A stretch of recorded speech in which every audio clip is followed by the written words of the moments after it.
everybody, and welcome back to yet another very exciting episode of the Friends Talking Fantasy Podcast. My name is Charles, and with me, as always, is my lifelong friend and co-host, Dylan. I'm ready to talk some fantasy with my friend Charles. I'm ready to talk some fantasy with my friend as well, Dylan, and today we've got a very exciting episode. The world of fantasy television will never be the same because the long-awaited, long-anticipated, super expensive Lord of the Rings TV show has finally debuted on Amazon. I am, of course, referring to the first two episodes of the Rings, plural, of Power. Yeah, well, at long last, we have returned to Middle Earth, to the beautiful, beautiful New Zealand. And it's a very, very cool looking show. I'm excited for us to get into these first couple episodes. I know I have some opinions, and Charles, we haven't really talked in depth about the show yet. The viewers or the listeners are going to get a pretty fresh conversation from you and me here. That's right, a fresh conversation indeed. And this has been a long time coming. This has been in the works for several years. Delays from COVID and all of that. There was a big Super Bowl commercial last year. All of these, and you keep reading about how huge this production is, how much money was spent on it, how Papa Bezos was personally involved in negotiations with the Tolkien estate. Now. Well, I call him that because he's, he's one of those guys. You view him as a father figure? Well, yeah, not really, but it's just funny. He's kind of scary, actually. I'm glad he's not my dad. But, shout out to Charles's real dad. Shout out. Less scary than Jeff Bezos. Way less scary, but equally bald. Yeah, it's equally bald. Neither is more bald than the other. Exactly. So all that money can't make you any more bald than the next man. So sorry, Bezos. Well, they could get. You can't make you more bald. Yeah, more bald. I was going to say, I thought you were saying less. No, it's more like you get a hair transplant. No, you cannot go any further than completely bald. But it can buy you the film rights to The Lord of the Rings, which... Nice seg. Thank you. Way to move us away from the bald talk. Which I want to say they spent something like $250 million at least just for the rights. Yeah, they closed for $250 million just for the rights. And then basically they've spent hundreds of millions per season. They've agreed to do 5 seasons, and they've already started. They're in production of the second season already. So this is like $1 billion. Worth at least $1 billion. Yeah, exactly. This is at least $1 billion enterprise taken on by Amazon. And of course, it's only 2 weeks from the release of House of the Dragon over on HBO. Right. So you have these two powerhouses duking it out side by side for the fantasy television. It's the competition. We've never seen this before, and the world of TV hasn't seen $1 billion TV franchise before. So a lot is happening in the industry, and a lot is happening in the world of fantasy, and what a great time to have a fantasy podcast with your lifelong friend and co-host. It is a great time for that, Charles. And I think it's also probably time for me to give my spoiler warning because great seg. I want to free us to get into this conversation with no holds barred. And I think, Charles, we're not doing the whole turn this up in my headphones thing during the intro anymore. We shortened the intro, everyone. That's we did for all those long-time listeners. Big event. Yeah. So now I have to... Should I still say to turn it down in your headphones? I think you can. It has as much... You still turn it down in your headphones if you're turning it off. You don't need to turn it up to turn it down. Definitely don't. That's true. Yeah. And it keeps the headphones line off if you haven't turned it. It's true. All right. Well, we're going to talk about episodes 1 and 2 of The Rings of Power here, and we won't be holding back when it comes to spoilers. So if you haven't yet watched those first 2 episodes, now's a good time to go do that, and then you can come back later. But in the meantime, you should probably turn this down in your headphones, and we'll see you later. See you later. Definitely go check those out if you're interested and come back, because we have a lot of things to discuss. Before we get too deep into spoilers, there is some interesting things I wanted to talk to you about, Dylan, about the leading up to the release of this episode, like the creative team involved, the production and all of that, and to get some of your feedback. One of the main things that a lot of people were asking, and people asked me personally, is like, oh, is like the original movie director, Peter Jackson, is he involved? The answer is no. Not really. They were planning on being involved at some level, even as like a consultant, but I don't think they're involved at all. But what's interesting is that who is involved is the original movie's composer, Howard Shore. He wrote the themes, like the main theme of the TV show, and then they brought in another person whose name I wanted to get right here. I'll pull it up in a second, but he did an incredible job taking those themes, and he said, I'm directly going to take from the movies and try and create, like, conceptually a score that could bridge the gap from the movies to the show. And in that essence, I think they nailed it. So I'll bring up the music later, but that just like as another interesting piece. And another thing is they filmed a lot of the first season in New Zealand. Weta Workshop, which did a lot of the creative work for the Lord of the Rings and the Hobbit movies, was involved. So that was very cool. And I think getting to see all of those settings from New Zealand was just a huge benefit for the show. But I'm told that after COVID, like going back into the second season, they're going to film mostly in the UK. And they've kind of left New Zealand, which is big boo for sure. But we do love the UK over here. Shout out to our UK listeners. Everyone knows that I'm a big fan of England. I think a lot of... And the rest of the UK. I don't want to leave out the rest of the UK. We love our UK and our UK listeners. We love our New Zealand listeners too. We've been to New Zealand. Yeah. We've climbed Mount Doom. We've done that. So to see Lord of the Rings leave that setting, which hasn't... it's not going to happen for a few years. But it is sad news. But for now, season 1, really exciting to see some of these locations and to see all these Weta Workshop people in work, getting work, which is great. One of the things that I found absolutely fascinating, Dylan, Jeff Bezos sits on the negotiation table. They spend $250 million on the film rights. They're trying to figure out what show are we going to make, and they had a bunch of people pitch ideas, and they end up hiring these 2 guys. I want to make sure I get their names right. The showrunners. You have... I'm looking for their names. Somewhere in here. I lost it. Okay. Payne and McKay are their last names. So these 2 guys who have 0 film credits. Like, one had done an unproduced, uncredited writing and just very unlikely choices, very green guys, but I did some digging on them. Apparently, they're working with J.J. Abrams on a Star Trek film that hasn't been produced yet, but apparently he gave them a little help, and apparently their pitch was really good about going into the second age as the topic for the show, to be like essentially a prequel of sorts.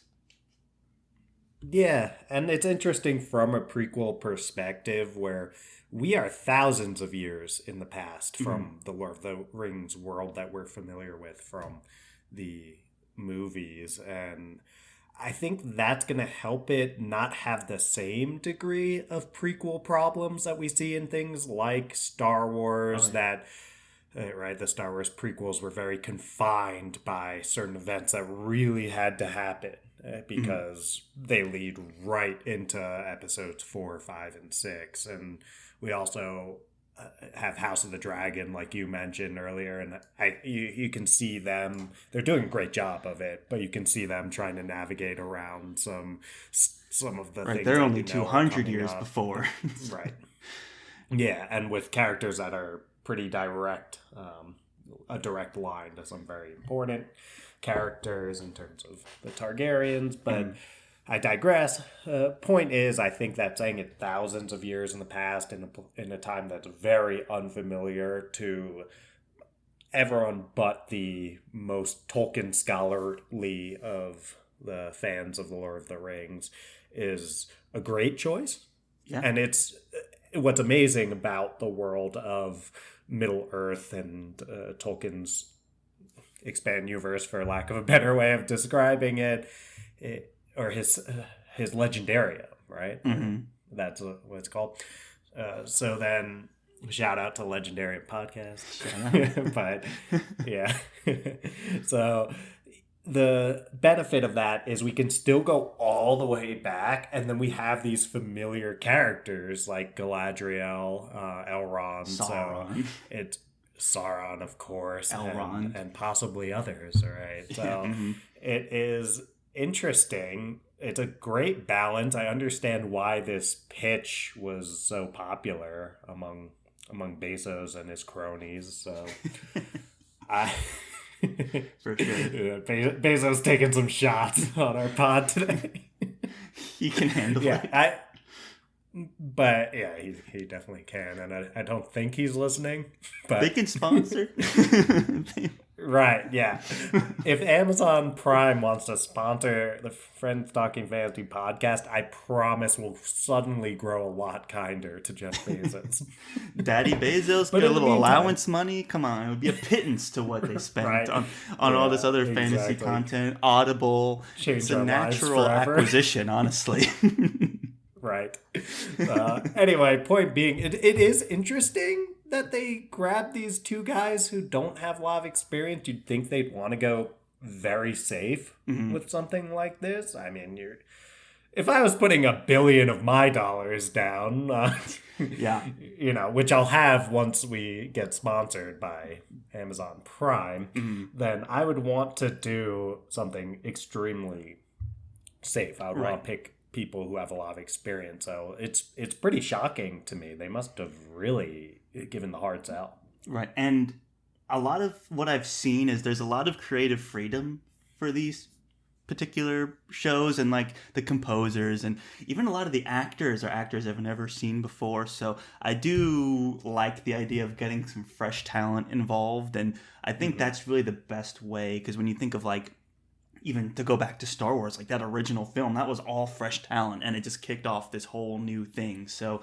I'm all for it, and I'm kind of surprised as well, Dylan. You'd think $1 billion, you want to play it safe, but I'm okay with it. And I think they've done a good job. I think their pitch of exploring the Second Age, which is mentioned in the prologue of the Lord of the Rings films, of like the last alliance of men and elves and all of that, it is creatively liberating, but also is able to invoke a lot of the stuff we like about the movies, to your point. And like we've like talked about it before about Star Wars and how you can kind of become creatively bankrupt when it's like, okay, you want to do an Obi-Wan show, but he can't do this because he's got to end up here in this movie, and it's very, there's not a lot of breathing room there.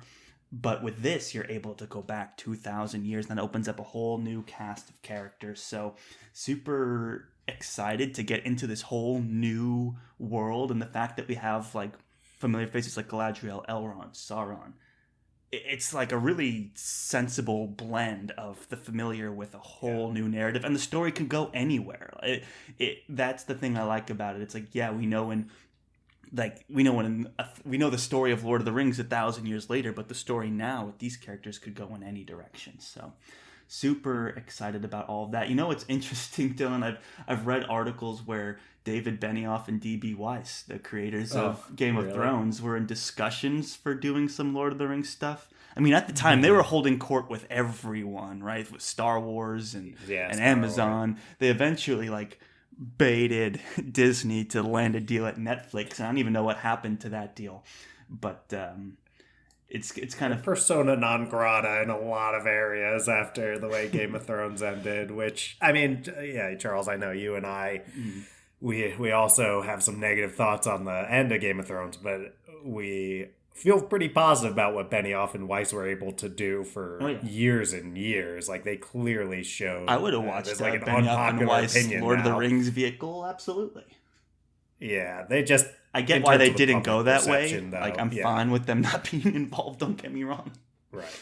It's just kind of fascinating that they were at one point involved. I don't think they would have ever been serious, though. I think they were just trying to, those negotiations they did back in those days, kind of sneaky. But They made some, I don't know how much of it they ended up walking away with, but they had some big deal with Star Wars, right? yeah, but they bailed on Before it to do that fell Netflix. apart, So, and then I don't even know what happened to that deal. I haven't been keeping up with our friends Benioff and Weiss, but I should, because that was a fascinating time. But yeah, it's the age of prequel fantasy tentpole shows. And what's fascinating, what they also have in common, besides being prequels and coming out around the same time, exactly, is that they both are just record smashers for views. House of the Dragon on HBO's biggest debut for a TV show in HBO history, and now you have back-to-back 10 million plus. 10 million plus. Rings of Power is opening. reporting 25 million, but I'm sure they're counting episodes 1 and 2, which which inflates the data. So we got 20 million views. So when you release 2 episodes at once, that's 10 million people watching 2 episodes. So we know that game. We used to do 3 episodes a week. Exactly, we do know that game. So, and more power to them. I was glad to have 2. So, I mean, just absolutely crazy time for fantasy television. The money spent is out of control. The viewership is out of control. It's just a wild, wild time. And here we are. Like, one of the things, and let's just dive into the episode, because one of the things right away with episode 1 that you see that I just loved was the sound and the look. I was just immediately stunned, because you're like, okay, this is... Every episode of the show has like a full movie production budget, $100 million maybe per episode. Right. And you're like, or 10 million plus.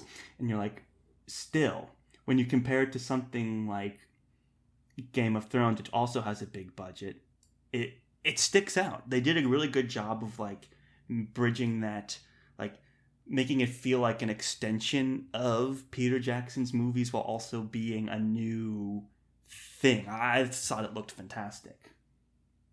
Yeah, I totally agree. I know there's some mixed reactions to this show, but the one thing that everyone seems to be on the same page about is it's absolutely gorgeous. And there's scenes that you just don't see on TV. They're just, I feel like there's no precedent.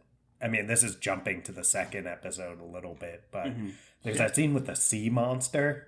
Oh, yeah. In the second episode, it's just like, you don't see anything like this on television. This is unprecedented, and I don't know. There's scenes that could be kind of boring in a lot of shows, that just the way that they look, and it's so visceral, and the sound, they just hit you in a totally different way, right? Galadriel just kind of swimming and the sea monster. That could be boring in a fantasy show that doesn't have a budget like this. But it was so entertaining to watch it in this like cinematic experience that you get. And it's just so expansive. I mean, they're taking us all over the world. We've got like a Shire-like place. We've got villages, mountains, caverns, forests. Like, I feel like House of the Dragon, they have a couple really great sets, and they're keeping us kind of contained in King's Landing for the most part, which nothing wrong with that. Lord of the Rings, like, let's go all over the world, and just nothing beats filming on location for me. Like, studios are great, sets are great, but on location, especially when you're filming in a place as beautiful as New Zealand, is like next level. And you could tell right away when they were filming on location, and it was insanely beautiful. I mean, I was totally enraptured. Like the scene where the guys with the backpacks with like the huge moose antlers, and they're walking on the mountains, and then you've got the little like not hobbit heads popping up looking around you, and then, of course, there's a huge tracking shot of the mountains as you do. It's just gorgeous. Even though the scene is very simple, the fact they took you to this beautiful location to film it in, it's enrapturing.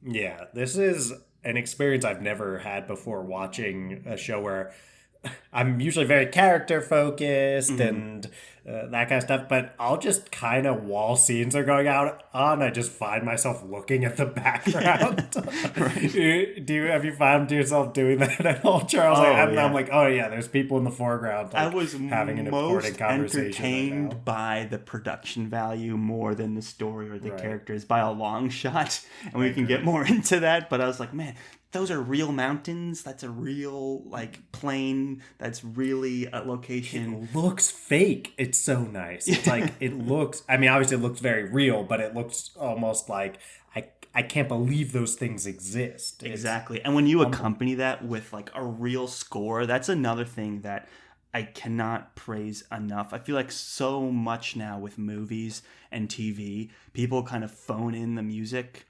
And we just have kind of lost the beauty of like the score. And in this, obviously, a huge part of Lord of the Rings was the music, which was composed by Howard Shore, which is absolutely incredible. I mean, 1,000 big tentpole movies have come out since then, and like all those Marvel movies, the music is not good. Sorry, the movies are great, but the sound is horrible, or just not interesting. Like it's serviceable, but and even in House of the Dragon, there's some great themes, but it's all mostly on the shoulders of that Game of Thrones theme, and I don't feel like they've really gotten past that. But in this show, oh my gosh, the music is they're picking at the nostalgia with House of the Dragon, but here they are willing to. It's the same thing they're doing visually, where they invoke the movies but go their own way, and of course they have Howard Shore who composed all the movies, and he developed musical themes, but not and the theme song, but not actually composing the episodes. And I got his name. His name is Bear McCreary, and he did an excellent job. He said the main theme was created independently of the score, but he did his job to combine the two, and also the movies were a huge influence. He calls it a continuity of concept, and you have a 90-piece orchestra and a 40-person choir making the score for this movie. I'll be watching and the characters are talking, and I'm not even like, even though it feels like a movie. And TV show, and like the characters will be talking, and I'm like listening to them. I'm like, oh my god, when was the last time I watched a show or a movie that has this full 90-piece orchestra playing its heart out? It almost like pulled me in more than the dialogue for the characters. I'm like, forget the characters, just show me more of New Zealand and keep that score pumping. Like I don't need, and maybe if they're fighting, that's cool, but I don't need to like hear what they're talking about so much. Like just show me the rest of this, and that's all I have to say about the production. It's just like the orchestra was so refreshing, and I loved listening to it. I'm with you. And it goes to show, Charles, we usually, in these episodes, we usually dive right into the plot, the characters, the themes.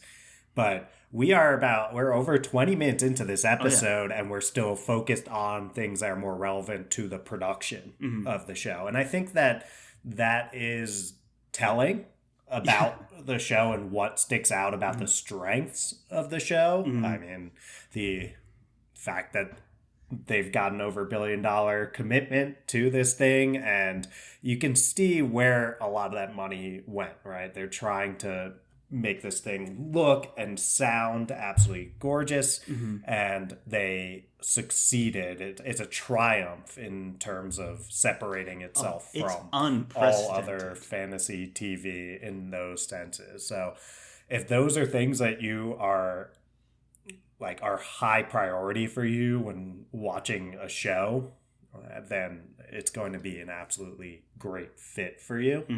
And then we can dive into more about the plot, the dialogue, the characters, all that stuff now. Right. And I think this is where you find more of those mixed reactions to the show. Yeah, that's well said, Dylan, because the production, no one's debating that this is an incredible feat of TV production. Nowhere has it gotten the kind of budget and creative license to just make a show. It's almost like Daddy Bezos wrote a blank check and it's like, go make. Now he's daddy. He went from Papa to Daddy. Papa, Daddy Bezos. Is it just you see a bald man and it's like an instant father figure? Don't point that psychology lens at me, Dylan. I'm not interested. Okay. Turn We'll that talk off about right that now. after the show. Don't play your psychology games with me. They just happen to be two bald people, okay? Yep. But you happen to be calling both of them. I mean, I've never heard I you don't call call my your real actual dad father daddy at all. It's reserved be for alarming. that's reserved for Bezos. Right. Papa Bezos goes level of here's affection. and then Papa John's. That's it. And here's your Papa John's. And- And you say Papa Gwyn. Oh, Papa for Gwyn, John yes, Gwyn. Papa Gwyn, of course. Yeah. Papa Gwyn. Okay, so But that's from there's the our Trinity friends, of Papas. the brothers Gwyn. Yeah, so it's the Trinity. It's Papa Bezos, Papa John, and Papa Gwyn. What a motley crew! Like what is there a real Papa John's? Is there a person who is? There Papa is a John? Papa John, yeah. I mean, he was the Okay, one that so was you put- swept in all that controversy and stuff, but he's the funny guy. Okay, I don't know. I don't know if I want to get started Google with him, whatever it's the fascinating. controversy was. All right, yeah. So, I mean, if you put those three in a room together, is there Stories they is there could any tell. common ground? The stories they Well, could yeah, tell. sure, great stories, but I'm like, you got John Gwyn, like Family Man, into like reenactment, all this stuff. You got Bezos, just pure money hungry, like corporate, like right, the guy's just all like evil man wearing a suit, and then Papa John's. I don't know about the controversy, but Pizza yeah, Empire. I don't know what he's like. Pizza Empire. Yeah, if you imagine like an Italian Pizza Empire guy, you probably get pretty close to his appearance. But anyway, it's quite the Trinity, quite the group. And Joe Domino's. Okay, sorry. Go. But anyway, we're talking about Ring of Power right now. Papa Bezos, Yes. blank check. So no one's disputing the quality of the show in terms of its production. Some people, we can get into the episode now. Like again, it's a prequel, which we're used to now with Game of Thrones, with House of the Dragon, and all this stuff going on with Star Wars, and now here we are with the Lord of the Rings prequel. I guess you could argue The Hobbit was technically a prequel too, but whatever. This totally is separate, and that's what I like about it. It takes place with, there's the Dark Lord Morgoth, and you have Galadriel's brother Finrod, who's like dedicated to fighting Morgoth and defeated him, but then died searching for Sauron, and now Galadriel's vowed to pursue this with everything she's got, and that kind of is the kickoff for the whole show. And I think a lot of the there's two sources of criticism for the show, and I think the one valid source of criticism, people argue against. A lot of people are calling it the pacing. I'm okay with the pacing being slow. For me, it's the storytelling. It's creating an actual story that, for me, kind of suffers a bit with the epic scale of a production like this. It's like, okay, you still have to tell a really compelling story with really compelling characters, and I'm not sure we're there 2 episodes in, but that doesn't mean we can't get there soon. I don't know what your take on it is, Dylan, but I was kind of I was wowed and dazzled by what I was seeing, but then underwhelmed by what people were actually saying and doing. I was like, whatever. I agree. Mm-hmm. And I will say I enjoyed the second episode substantially more than the first episode. Mm-hmm. And part of that is the first episode, it feels like we're just kind of viewpoint hopping and then having this like intro to each of these different characters to some extent and their little worlds. And this is very Lord of the Rings Tolkien, that there's such vastly different peoples that are inhabiting these different areas, and their cultures are so different. Tolkien loved that element of things. But I just remember getting through the first episode and I was like, I liked it. I'm going to continue with this, but I'm also like, what happened? Like, what things actually happened? And I was thinking, not a lot. And I was having trouble getting really grounded in each character's plight. Mm-hmm. Like, it felt like most of them were kind of just typical, things that you've seen a million times, right? You've got the plucky Harfoots where Nori is yearning for an adventure, right? And everyone's like, oh, Nori, like, we Harfoots, we don't go on adventures. It's like, where have we seen that before? Exactly. Between The Hobbit and The Lord of the Rings. It's like, and I understand you have to evoke some of that Hobbit pluckiness in a Lord of the Rings thing, or you're not doing it right, of course. But you're jumping from that, and you're like, okay, I've seen this before. Suddenly, we're with Arondir. I don't know if I'm pronouncing that right. He's the elf who's got the love for. He's in love with this single mother human, and it's kind of okay. A little this forbidden love trope that we're getting, like, am I really invested in them? I'm like, I haven't seen any build up to why they love each other or what's going on here, so I wasn't super into that either. And then we get Galadriel is like, okay, yeah, vengeance for your brother. It's like, we've definitely seen that before too. It's nice that she cares about Sauron, but then I guess this is the pacing issue. It's like, she kind of spends that first episode going like, oh yeah, like, I want to find Sauron, and we're like, well, no, we don't want to do that. So she goes back to where the elves are in Middle Earth, and then it's like, oh, don't do that. And then it's like, okay, well then I'm gonna go out west. And then she's like, actually, I don't want to do that. I want to go look for Sauron again. So she jumps in the ocean. And it's like, nothing happened in our main character's arc. She kind of went back to where she was at the start, and just has less people around her. Yeah, I agree. The Galadriel arc, let's talk about Galadriel specifically, and we'll kind of hop around, because this was the one that was obviously the spotlight. She's definitely one of the stars of the cast, leading cast member. She's the one actually searching for Sauron, which of course is going to be a driving force of the series. But I agree, Dylan, she's all over the place, and her character development is lacking. And I think the challenge is, unlike Game of Thrones, which is very modern fantasy, you're looking at a show, it's like, how do you write a traditional high fantasy story for modern audiences? It's a hard bridge to gap, because you have these characters that are so good and hard perfect. Gap to bridge. Gap to bridge. Thank you. Hard bridge to gap. But you have these characters who are like pure good, epically good at everything, like only knows the right thing. It's hard to build up a motivation for them when they're literally like angelic beings in the world. So how do you do character work when your character is the closest thing to an angel that could exist in Middle Earth? It's kind of hard. And I think with Galadriel, they suffered a little bit. Like, they showed her getting teased and bullied as a kid, and they showed the brother a little bit. But, we talked about before the show how she just,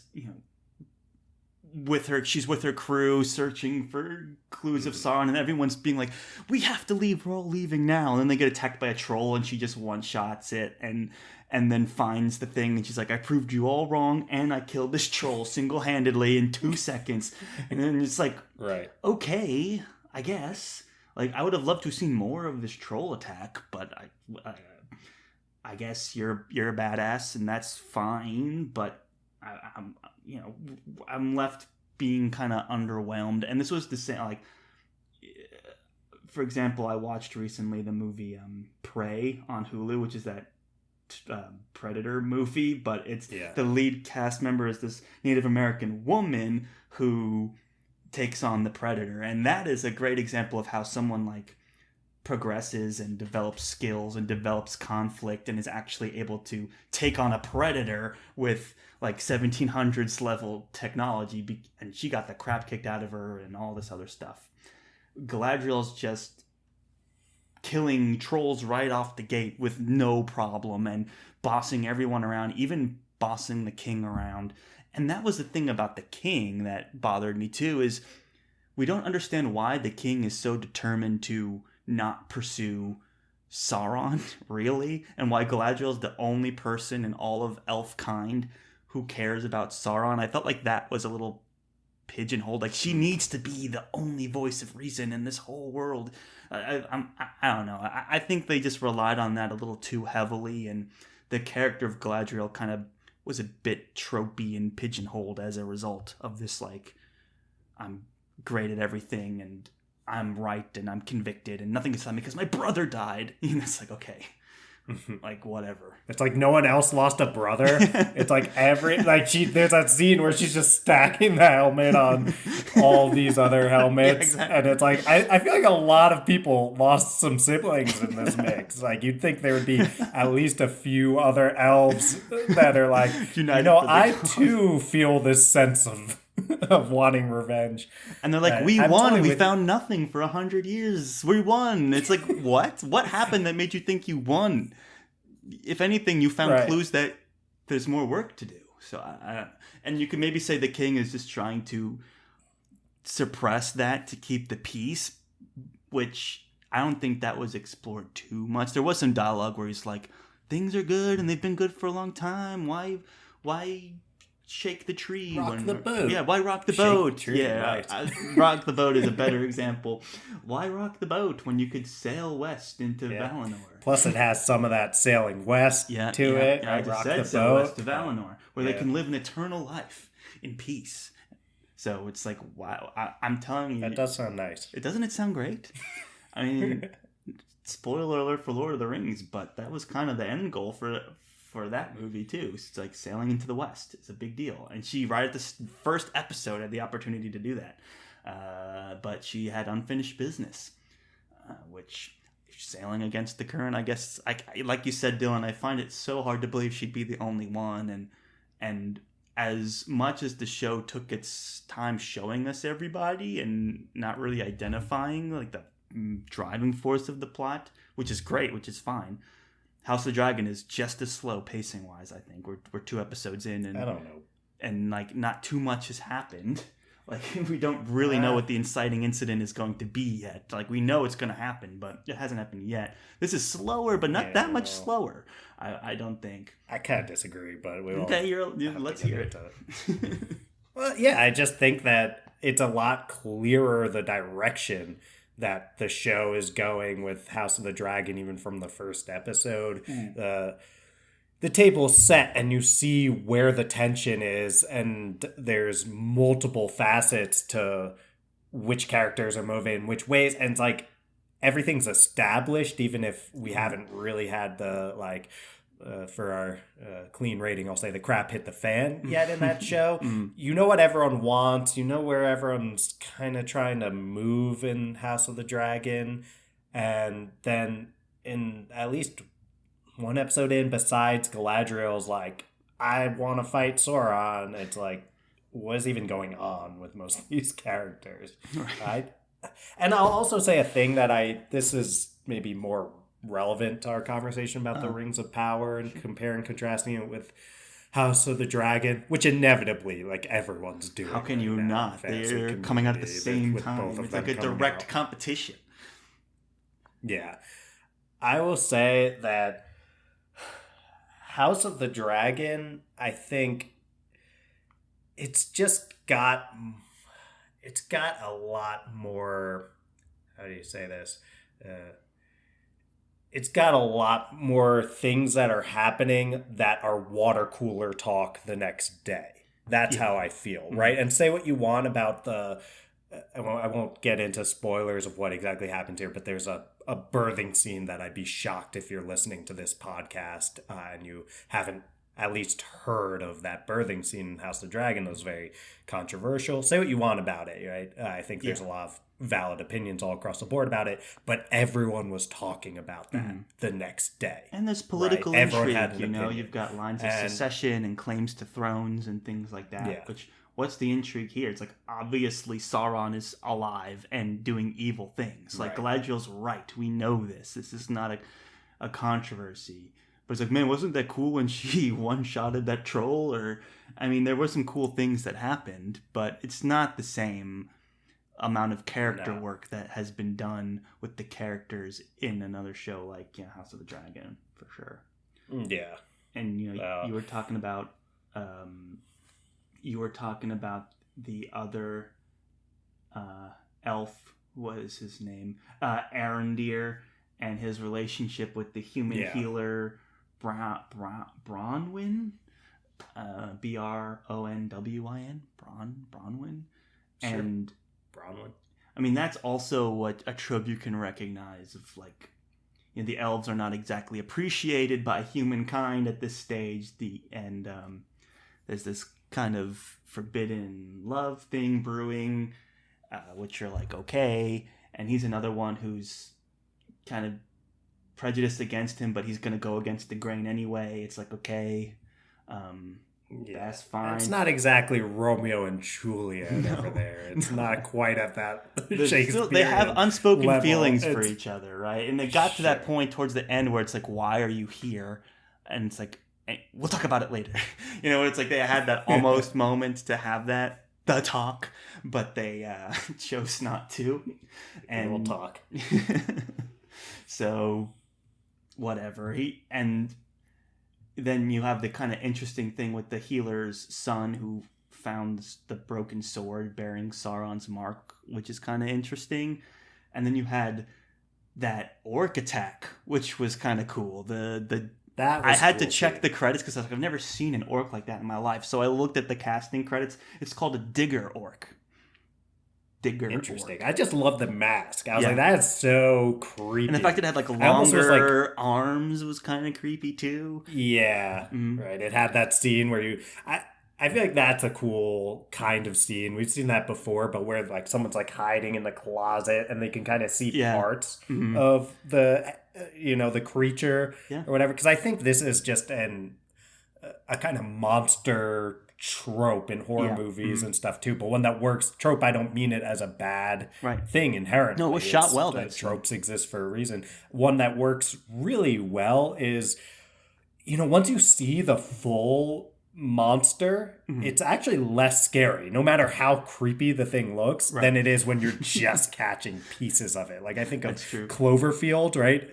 Did you watch it? Yeah. The original one? I know you've seen the one with, was it 10 Cloverfield Lane? That one's amazing. That's better than the original Cloverfield. Like John Goodman. It's so good.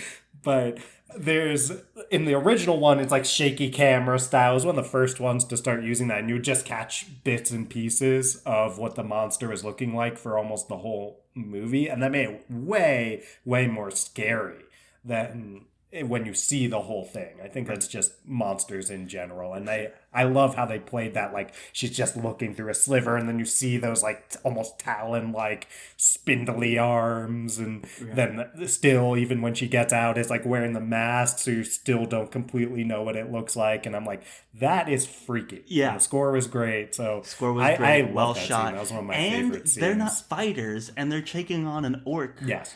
2 against 1. They took some shots. that kid got wrecked pretty good. And they got a couple of good stabs in and the orc was still going strong. It was a battle. It was a close one. So that was a well-composed scene.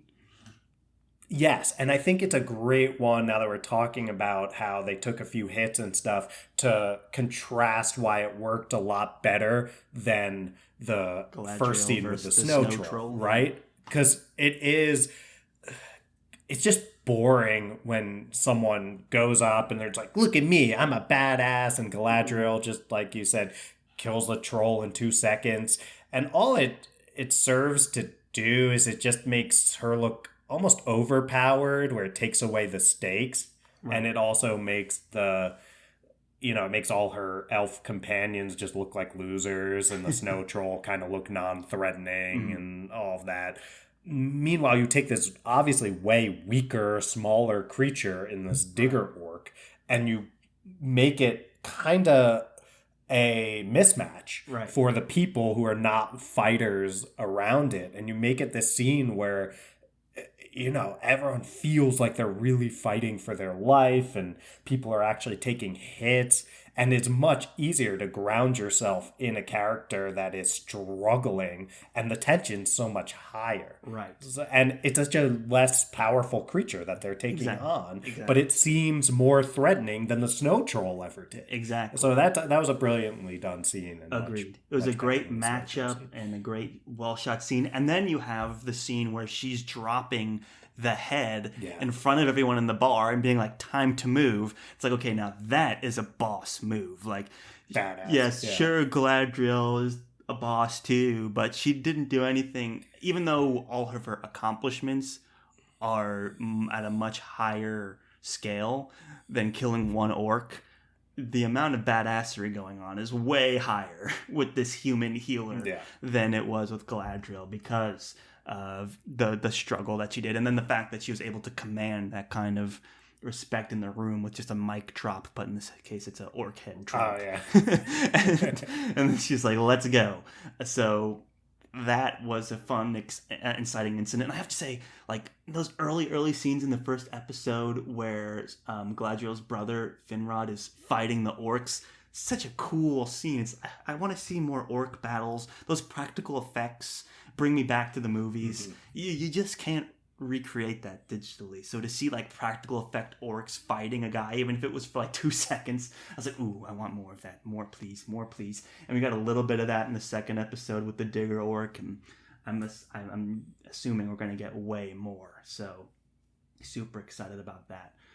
The other characters I wanted to make sure we talked about were our two Hobbit-like fellows, Harfoots, I guess they're called. Nori, Brandyfoot, and Poppy Proudfellow, who, like you were talking about in the beginning, it's like, don't you want to see what else is out there? No, absolutely not. We stay here. It's what we do. It's like, okay.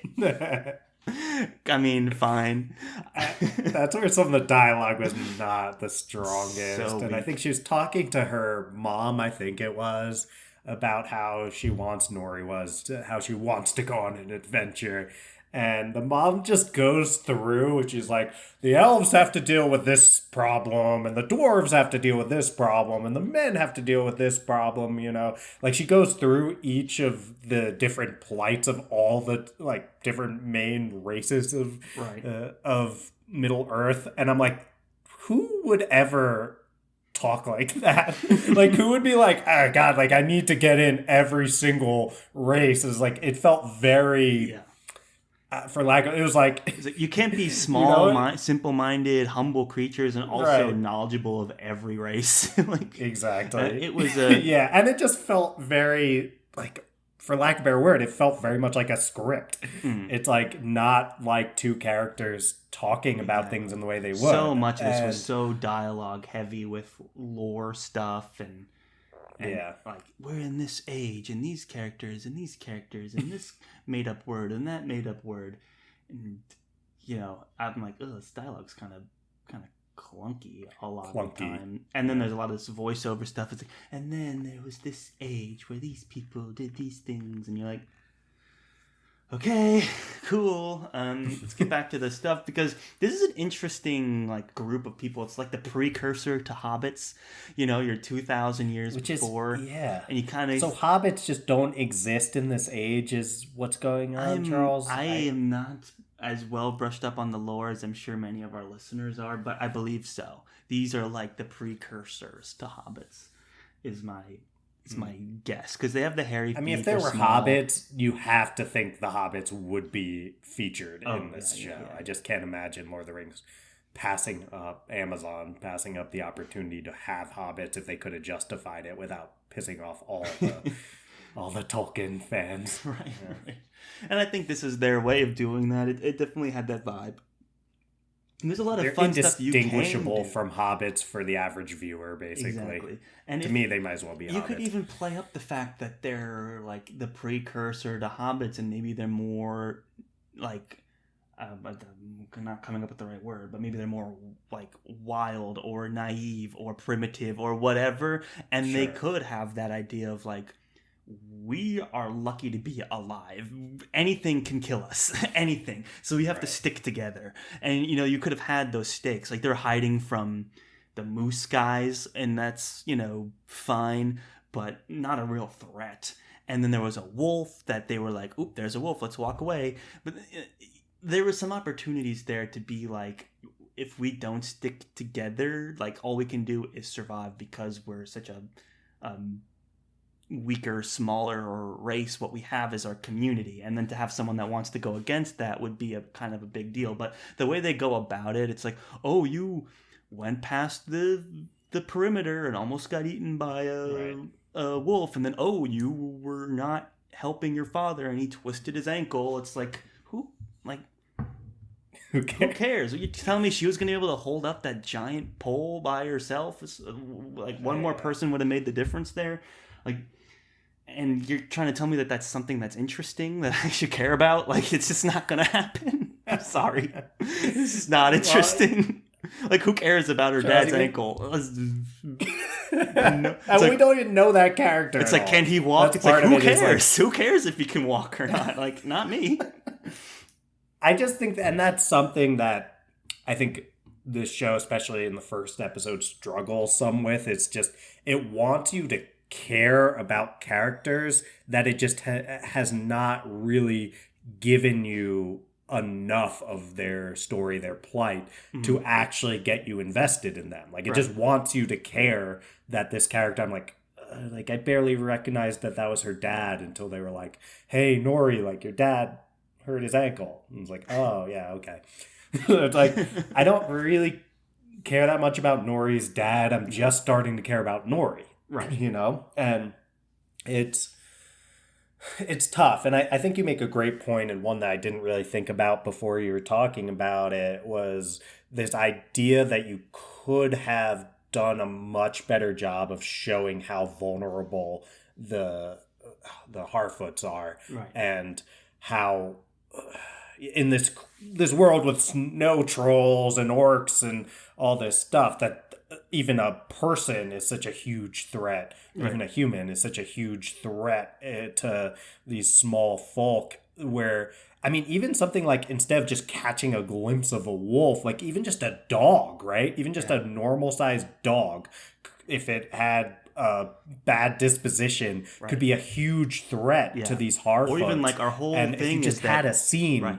And we keep ourselves secret, right? So if you go out into the world and people realize that you're a species that exists, you put everyone else in risk too. It's like, are you going to risk the whole tribe for your dreams of adventure? Like, I don't think that's really been weighed on the character at all.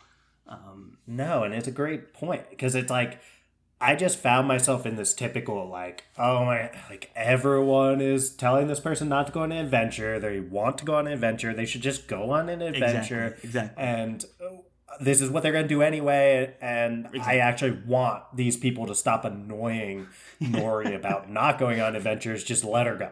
Right. And meanwhile, if all those things you were talking about that are very true motivations for the Harfoots were explored more in depth, then it would feel more like there's a conflict there, which is the root of good story.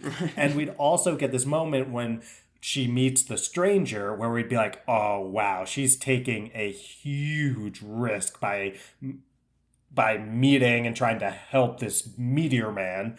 And that's Meteor, not Meatier. This meteor Space man. Space meteor man. Space man. This guy coming in, and we'll definitely talk more about the stranger at some point in this episode. But yeah, it just, I don't know. It could feel like there's so much more at stake than there seems to be. It almost feels like they phoned in that conflict. And it's weaved in with 4 other character arcs across vast settings. It's a lot to take in. And I do think that's where this particular arc kind of falls flat. It's, so like you said, Dylan, when you know what the character's going to do anyway and you just want them to do it and there's not a good enough reason to not do it, it just becomes like annoying and delaying the inevitable. Like, we want to see some progress here. Right. Things do get spicy when the stranger crash lands near their village, and these 2 Harfoots decide to kind of help this person, a secret like against probably what the tribe would want them to do. The stranger, very interesting character. He's doesn't speak the native tongue really. He's got magic powers. He's not in control of his like when he gets upset or frustrated or angry, the power just comes out of him. He's a very volatile individual. Yeah. And the question is, who is the stranger? Right. And I am not a Tolkien scholar by any stretch of the imagination, but when I first saw the stranger and I first saw him actually interact, I was like, this has to be Gandalf. Mm-hmm. I was thinking that. I was like, how could this not be Gandalf? Right. And then I, did a little bit of research and I'm seeing, okay, we're in the Second Age. By the book Tolkien lore, Gandalf shouldn't be around until the Third Age, if I'm correct. Right. And people are saying, so it can't be Gandalf. I still kind of think it's Gandalf. Right. I went through the exact same thought process as I was watching. I'm like, oh, that's Gandalf. And it explains why he has such an affinity towards hobbits and all this other stuff. Yeah. And it's kind of cool to see a Gandalf who was just created and isn't in control of his faculties yet. Like, that's a cool way to introduce Gandalf. But, of course, the lore makes that impossible. But, we were talking about it before the show. It's like, that's not going to stop these showrunners from putting Gandalf in the show. They have a $1 billion investment they need to protect. You're going to tell me they can't put Gandalf in their own show? They bought the rights to Lord of the Rings. They could put Gandalf wherever they want. Yeah, it's like, you think Papa Bezos? You think Papa Bezos is like, no, we have to keep this true to the lore. Even if it's going to cost us money as Amazon Prime, the sanctity of Tolkien's Legendaria is worth more to me, Jeff Bezos, than is the potentially millions upon millions of more dollars we could make if we include the most... Right. Maybe not the most recognizable, but maybe the most recognizable character from the Lord of the Rings franchise. I just picture the writers' room, right? You have the showrunners, the writers, you have a Tolkien lore expert sitting in consulting. They're like, okay, and we're going to do this. And then Bezos just walks in, interrupting. They're midway through plotting the episode. And he just sits down. It's like, so where are we at? And they catch him up and he's like, well, let's put Gandalf in there. And the lore expert's like, sir, Gandalf doesn't appear until the Third Age. Pushes up their glasses. And then he just plops down $200 million. Like, are you sure there's no way Gandalf could fall out of the sky from space and make a nice cameo in our $1 billion Lord of the Rings Second Age TV show? And he's like, I guess we could make it work somehow. Don't tell me that's not what happened. Maybe. That's the lore in my head. And I'm okay with Gandalf coming. The lore is great and all that, but we don't need it if it's going to, I want to see the best story possible. Gandalf would be a cool guy to see. But it could be someone else. But what if the reveal was like, oh, it's some random other guy that's like Gandalf, but not Gandalf that we've never seen before? It's like, that's just kind of disappointing, I agree.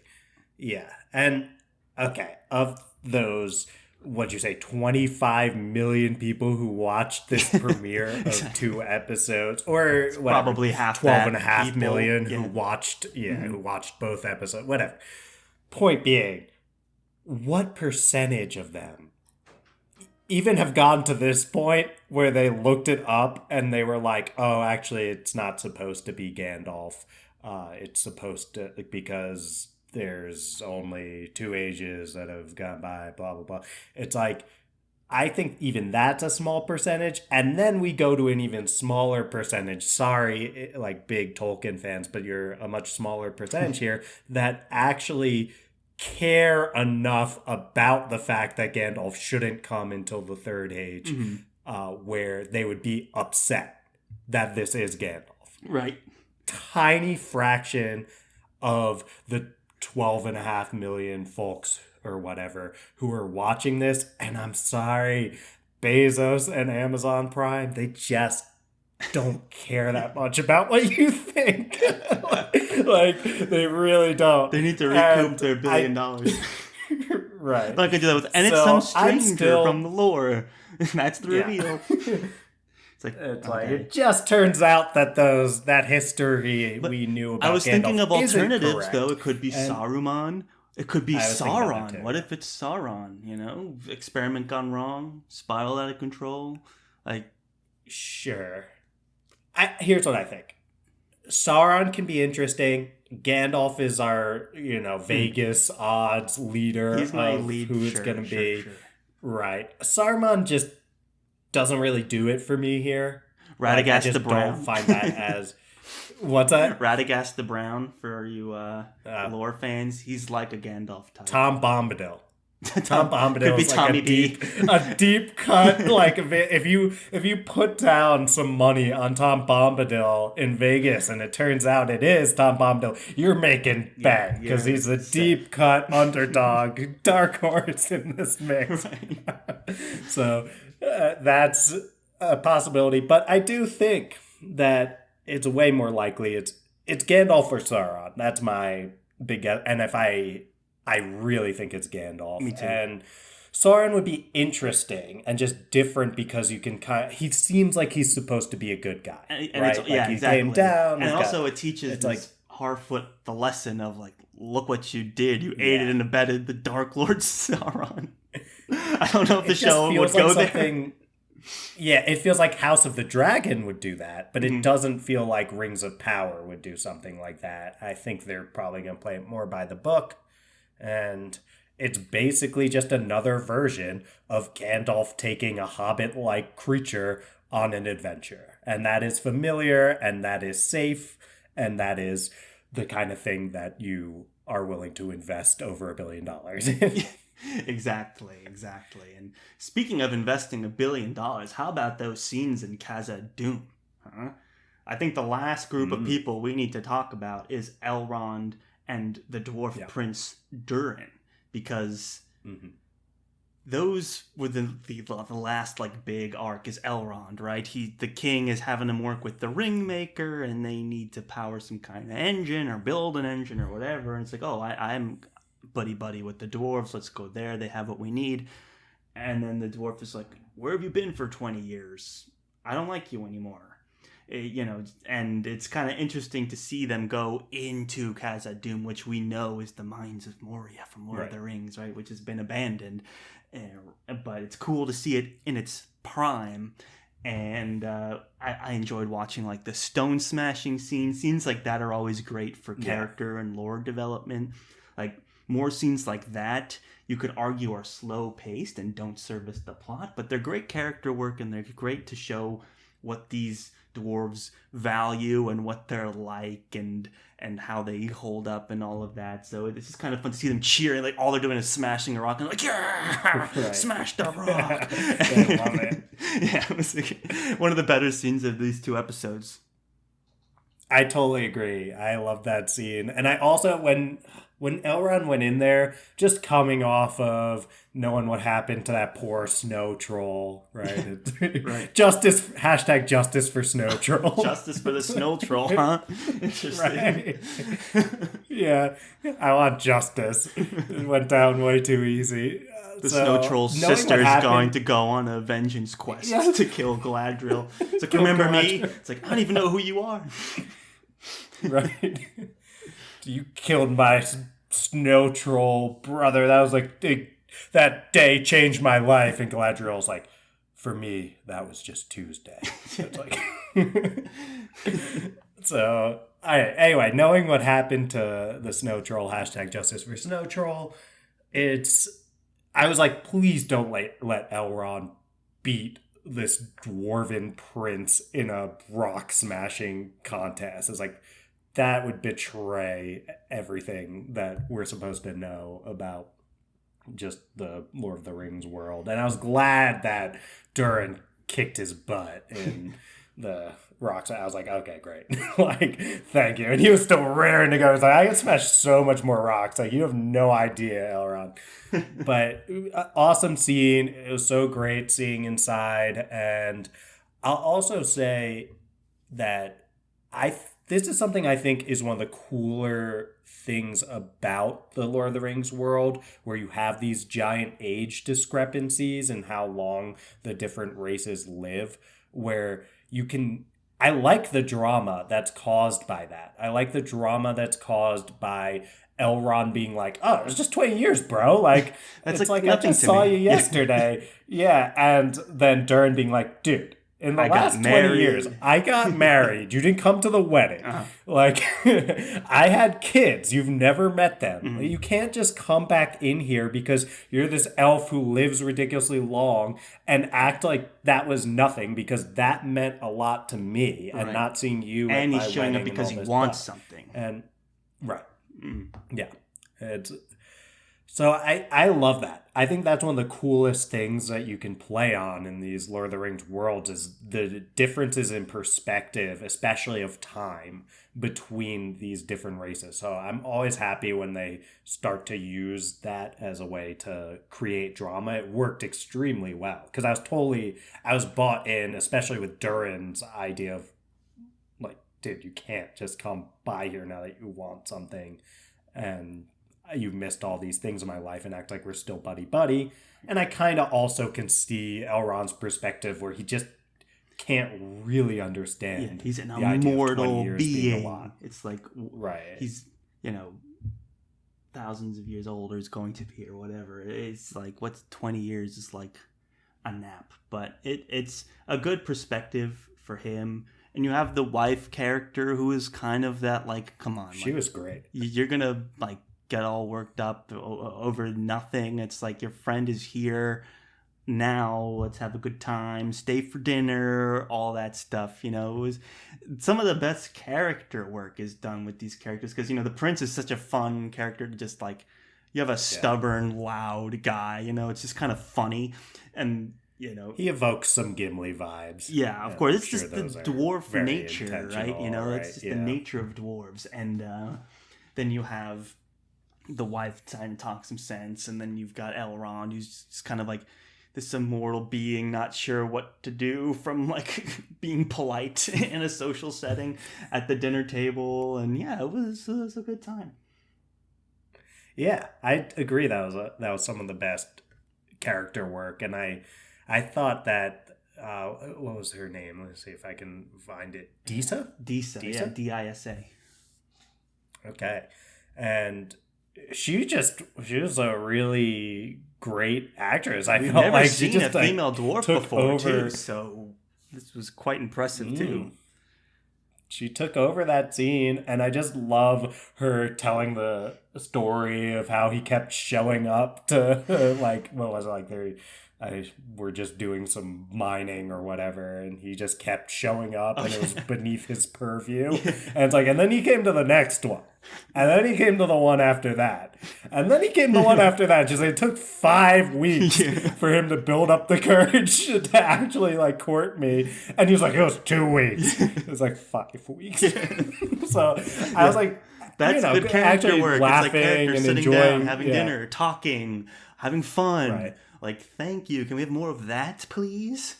Not all this grandstanding conversation back and forth stuff, which is fine, but boring after a while.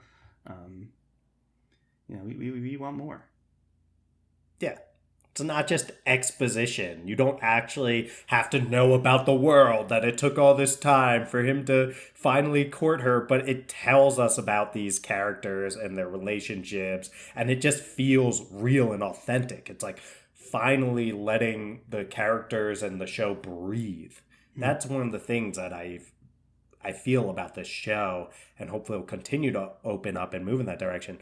The first episode especially, there's like no room to breathe for any of these characters. It was just very plot focused, exposition, world this building one, we focused. Got the rock smashing competition, the dinner. It helps like you said, it helps characters breathe so much better when you have scenes. And like already Durin is one of the most interesting, likable characters, I think, in this show. And he's had such little screen time compared to people like Galadriel. He has some actual charisma. It's like these classic fantasy protagonists, they're not known for their charisma.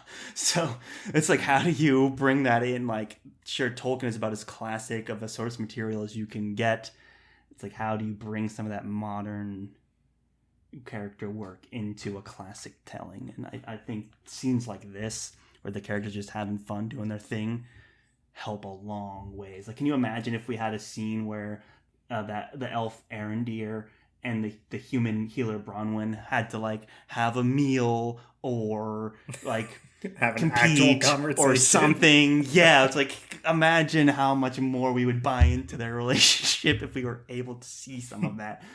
So yeah, just one of those. And I get that you have 60 characters in 60 locations, so something's got to give.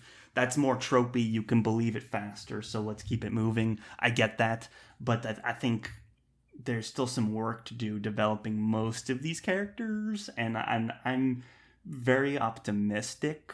You know, we've still got a bunch of episodes left here. I think is there 8 episodes or 10? Yeah. I forget. But there's eight in the season. Okay, 8 in the season with another season on the way, potentially 5 full seasons coming. So plenty of time. You know, pacing's not my concern. I just need to see some more time for these characters to like simmer and get to know each other, and I think that will help us buy into their conversations and their conflicts a lot more if we just give it that time to tell a story, let these characters breathe a little. That's what I really want. I feel the same way, and hopefully you get the characters to start to converge, and that's where you don't have to be telling these 60 different stories across 60 different locations, because it's like, oh, okay, maybe we could have Galadriel actually talking to Nori, right? And then you could potentially be building those two characters at the same time. And when you have opportunities to do that, you don't have to rush through this, okay, like this character's over here and they have to go do this. You can have more of these scenes of just two people interacting with each other because it's condensed. You work two storylines and character development lines at the same time. So imagine that. That's yeah. And that's kind of the way of a lot of these epic fantasy books, and shows, presumably, is we're not shocked by the idea that characters are separate at the start and they'll eventually come together. We've seen it a million times. We've read a million of these fantasy books, so we're not shocked by any of this. And it's not necessarily a bad thing. But look, I'm just happy that if we're going to put $1 billion into a TV project, that it's a fantasy show, guys. Like, this is huge. Yeah. This is huge for fantasy TV. As if Game of Thrones isn't big enough. Now you have House of the Dragons. Now you have the Rings of Power. There's no limit to where this thing can go. So I'm just super excited that we're focusing a lot of creative energy into fantasy television. And I'll be tuning in for episode 3. And I'm eager to see where the show goes.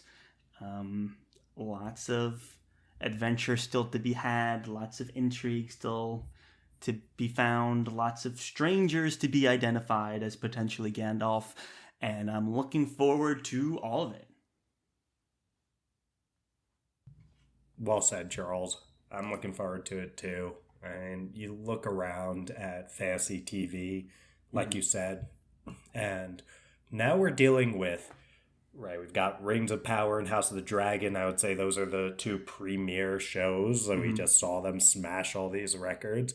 But then we've got Wheel of Time, we've got The Witcher, we've got Sandman just came out recently. It is. I feel like we are entering a golden age. Well said. And I feel like that's been said before, that we entered like this golden age of fantasy works or TV or what have you, but we've never had the level of investment. Not only investment, but competition. And that's the important thing for me. Netflix, Amazon, HBO, duking it out over the title of having the fantasy TV show.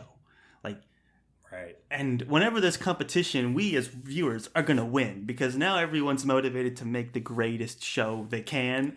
And I've never seen this kind of a bloodbath to fight for the attention of fantasy fans. Like, that's really kind of the bet these studios are hedging. It's like, yeah, they're still making sci-fi shows and superhero shows and Star Wars shows and all of that, but fantasy just swooped in this quarter to dominate, and I don't think that's going anywhere anytime soon. So, yeah, super excited to see where that goes. I'm excited too, Charles. I think we've got a lot of great fantasy content ahead of us, and you can count on the Friends Talking Fantasy podcast to keep on covering. I know, we're watching Ring of Power, we're watching House of the Dragon, we're still reading tons of books. Like, when do we release these episodes? You know? We're way ahead. I mean, the listeners probably don't care at all about our recording schedule, but we've put off all our book discussion episodes that are recorded in the can to talk about these TV shows because they're debuting. So yeah, we've got a nice little stockpile of some great books that are coming out. So, you know, don't want to miss any of the exciting fantasy literature that we've got out there. Maybe you're a Ring of Power fan and thinking about dabbling into some books. Well, keep listening, fellow listener, and wait and see what we've got in store. A couple debut novels to trilogies and things like that you're not going to want to miss.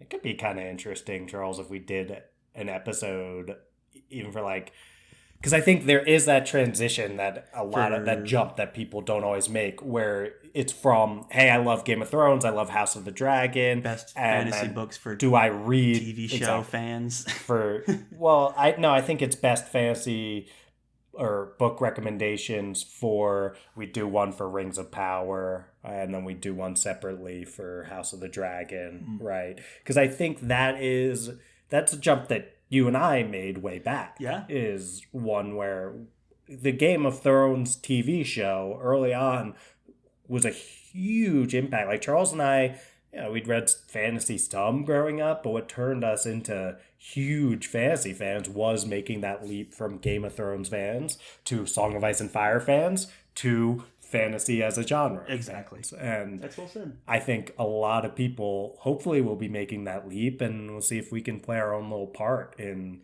helping out. I think that would be cool. I agree. That's something we definitely need to look into and get the ball rolling on, for sure. But until then, I think there's nothing left for us to do but play that sweet, sweet outro music. Get that sweet, sweet outro music pumping, Charles. Okay. It's not quite Lord of the Rings, the Rings of Power level not score composed by here. Howard Shore, but, we're doing our best over here. Howard Shore, if you want to donate a theme for us, that'd be awesome. I think it's mostly percussion. Yeah, exactly. I don't think there's 80 people and like in an orchestra putting this together. No, I think there's one dude on a computer that put this together. But not us. Not us, that's true. But let's get it pumping anyway. All right, everyone. Thank you for listening to yet another very exciting episode of the Friends Talking Fantasy Podcast. If you like what you heard today, do us a favor and go over to social media, join the conversation there. Dylan is very active, responding and reacting to our comments there, and there's a lot to be discussed about Rings of Power and House of the Dragon that you don't want to miss. That's over on Instagram at the FTF Podcast and Twitter at the FTF Podcast with a number 1 at the end. Now, Dylan, if someone listens to the show, they're a fan, they follow us on social media, and they want to support the show even more, what can they do?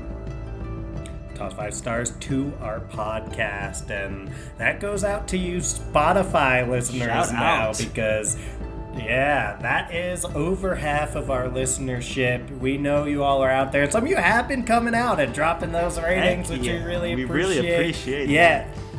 We do. Yeah, so it's all the way up at the top for our Friends Talking Fantasy podcast feed for you Spotify listeners.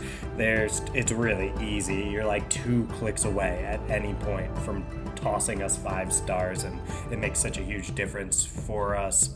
Also, Apple Podcasts, you can leave us a rating and review, but just listening is more than enough. Thank you so much for listening, guys. You are all so awesome. Thank you, thank you, thank you. Hope to see you next time. And as always, go forth and conquer, friends.